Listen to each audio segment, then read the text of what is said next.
अस्सलाम वालेकुम बच्चों, उम्मीद है आप सब लोग खैरियत से होंगे। आपने अपने पिछले लेक्चर में ग्रामर को पढ़ा था, तो आज भी हम ग्रामर ही पढ़ेंगे। हमारा जो आज का मौजू है वो है लफ्ज़ और लफ्ज़ की इक़साम। ठीक है,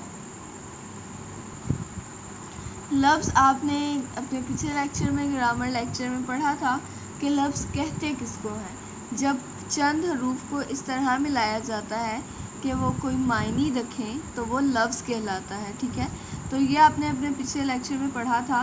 तो आज हमने क्या पढ़ना है कि लफ्ज़ की इक़साम कितनी है। ठीक है, तो सबसे पहले देखते हैं कि लिखा क्या हुआ है। दो या दो से ज़ायद हरूफ को मिलाने से लफ्ज़ बनता है और लफ्ज़ वही होता है जो कोई मायने दे। ठीक है, लफ्ज़ की कितनी इक़साम है? दो।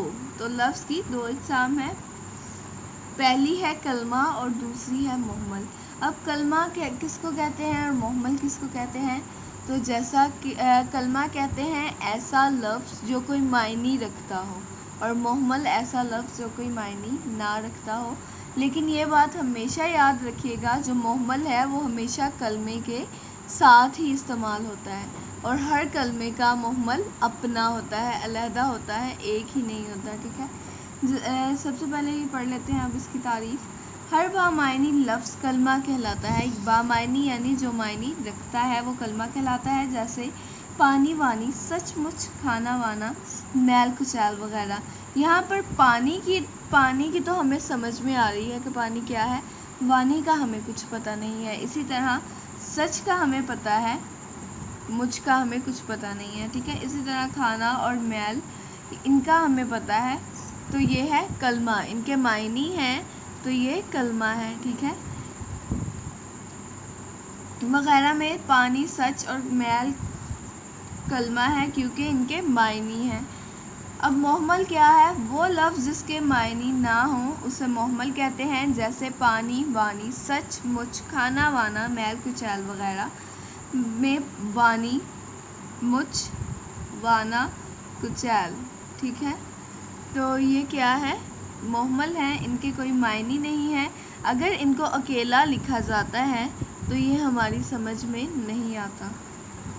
अगर ये किसी कलमे के साथ, जैसे अगर पानी के साथ वानी इस्तेमाल किया जाए तो वो हमें समझ में आता है। ठीक है, तो इसी तरह मैं ऐसे किसी बामायनी लफ्ज़ के साथ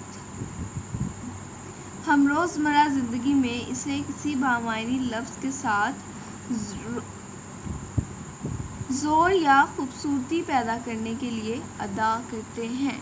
यानी किसी काम पर अगर हमने किसी बात पर या किसी काम पर ज़ोर देना होता है तो उसके साथ हम मुहम्मल इस्तेमाल कर लेते हैं, या मुहम्मल लफ्ज़ों को खूबसूरत बना देता है, हम इसलिए भी इस्तेमाल करते हैं। ठीक है, इस तरह ये चंद अल्फाज दिए गए हैं आपको। काम वाम, पत्ता शत्ता, घर वर, सौदा सरफ, झाड़ झंकार। तो इनमें से कलमा और मुहम्मल अलहदा आपको दिए गए हैं, बताए गए हैं। जैसे काम, पत्ता, घर, सौदा, झाड़ वगैरह कलमा है, और बाकी के जो अल्फाज हैं जैसे वाम, शत्ता, वर, सल्फ और झंकार वगैरह जो है ये मुहम्मल है क्योंकि इनका कोई भी मायने नहीं है। आपके लिए आपकी किताब पर एक अहम मालूमात दी गई है, वो है दुनिया में सबसे ज़्यादा बोली जाने वाली ज़ुबान चीनी है, और जबकि सबसे ज़्यादा लिखी जाने वाली ज़ुबान अंग्रेज़ी है। अंग्रेज़ी जो है वो बहुत ज़्यादा, यानी ऑफिस के कामों के लिए इस्तेमाल की जाती है अंग्रेज़ी ज़ुबान। और सबसे ज़्यादा जो बोली जाती है ज़ुबान वो है चीनी। चीनी ज़ुबान लोग बहुत बोलते हैं, यानी चाइना की जो कौमी ज़ुबान है वो। ठीक है, सरगर्मी नंबर 1 है मदर्ज झैल सवालात के जवाबात लिखें। तो कलमा की तारीफ़ करें। तो यहाँ पर इसका जवाब है हर बामायनी लफ्ज़ कलमा कहलाता है से लेकर इनके मायने हैं। ठीक है, उसके बाद अगला सवाल है हमारे पास, मुहम्मल किसे कहते हैं?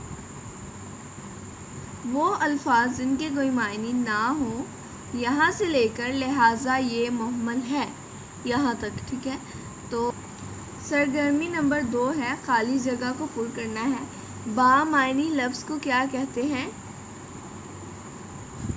کلمہ کہتے ہیں، ٹھیک ہے۔ بے معنی لفظ کو مہمل کہا جاتا ہے اور مہمل ہمیشہ کلمہ کے ساتھ ہی استعمال ہوتا ہے۔ اسی طرح انہوں نے کہا ہے کالم الف کو کالم بے سے آپ نے ملانا ہے، صحیح جملے سے ملانا ہے، ٹھیک ہے۔ دو یا دو سے زیادہ حروف کا مجموعہ کیا کہلاتا ہے؟ لفظ۔ اس کے بعد بامعنی الفاظ جو ہیں ان کو آپ خود ملائیں گے، ٹھیک ہے۔ اس کے بعد سرگرمی ہے ہمارے پاس، سرگرمی نمبر 4 جو ہے وہ درج ذیل پیراگراف میں سے کلمہ اور مہمل علیحدہ علیحدہ کر کے لکھنے ہیں۔ جیسے ایک مثال میں آپ کے لیے یہاں حل کر دیتی ہوں۔ تو یہاں آپ دیکھ سکتے ہیں کہ پہلا جملہ میں نے آپ کے لکھا ہے رونا دھونا چھوڑو۔ تو رونا بات سمجھ میں آ رہی ہے کہ کیا لفظ ہے، تو کلمہ رونا کا معنی ہمیں پتہ ہے، تو اس لیے رونا کیا ہے؟ کلمہ، اور دھونا کیا ہے؟ مہمل، ٹھیک ہے۔ رونے کے ساتھ دھونے کا کیا کام ہے؟ تو رونا کلمہ اور دھونا مہمل ہے۔ اسی طرح اگلا ہے کام کاج کی طرف دھیان دو۔ تو اسی طرح آپ اس میں سے بھی علیحدہ علیحدہ کر سکتے ہیں، یہ کلمہ اور مہمل۔ یہاں پر کام کی بارے میں بات ہو رہی ہے، ٹھیک ہے۔ تو کام جو ہے وہ کلمہ ہے، کام چونکہ معنی رکھتا ہے تو اس لیے کام کلمہ ہے۔ اب کاج کیا ہے؟ یہاں پر وہ قمیض والا کاج تو استعمال ہو نہیں سکتا، تو اس لیے کاج کیا ہے؟ کاج یہاں پر مہمل کے طور پر استعمال ہوا ہے۔ یہاں کاج خود کوئی معنی نہیں رکھتا، ٹھیک ہے۔ تو یہاں پر کاج جو ہے وہ مہمل میں لکھ دیا جائے گا، ٹھیک ہے۔ اسی طرح باقی کے جو چند جملے رہ گئے ہیں وہ آپ خود حل کریں گے۔ امید ہے کہ آج کا لیکچر آپ کو سمجھ میں آیا ہے۔ تو ایک دفعہ پھر سے دیکھ لیتے ہیں کہ کلمہ اور مہمل کیا ہے۔ بامعنی لفظ جس کے کوئی معنی ہو وہ کلمہ ہوتا ہے، اور مہمل بے معنی لفظ کو کہتے ہیں جو کلمے کے ساتھ ویسے ہی استعمال کر دیا جاتا ہے، ویسے ہی سے مراد بعض اوقات الفاظ کو خوبصورت کرنے کے لیے، یا بعض اوقات کسی لفظ پر یا کسی کام پر زور دینے کے لیے ہم اس کے ساتھ مہمل لگا دیتے ہیں، یعنی بے معنی لفظ لگا دیتے ہیں۔ اس کے بعد آپ نے چند سرگرمیاں حل کی، سرگرمی نمبر 1، 2، 3 اور 4۔ یہ سرگرمیاں آپ نے حل کرنی ہے اپنی والدہ کے پاس بیٹھ کر۔ امید ہے کہ آج کے لیکچر کی آپ کو سمجھ آئی ہے، باقی کا ہم انشاءاللہ کل پڑھیں گے۔ اللہ حافظ۔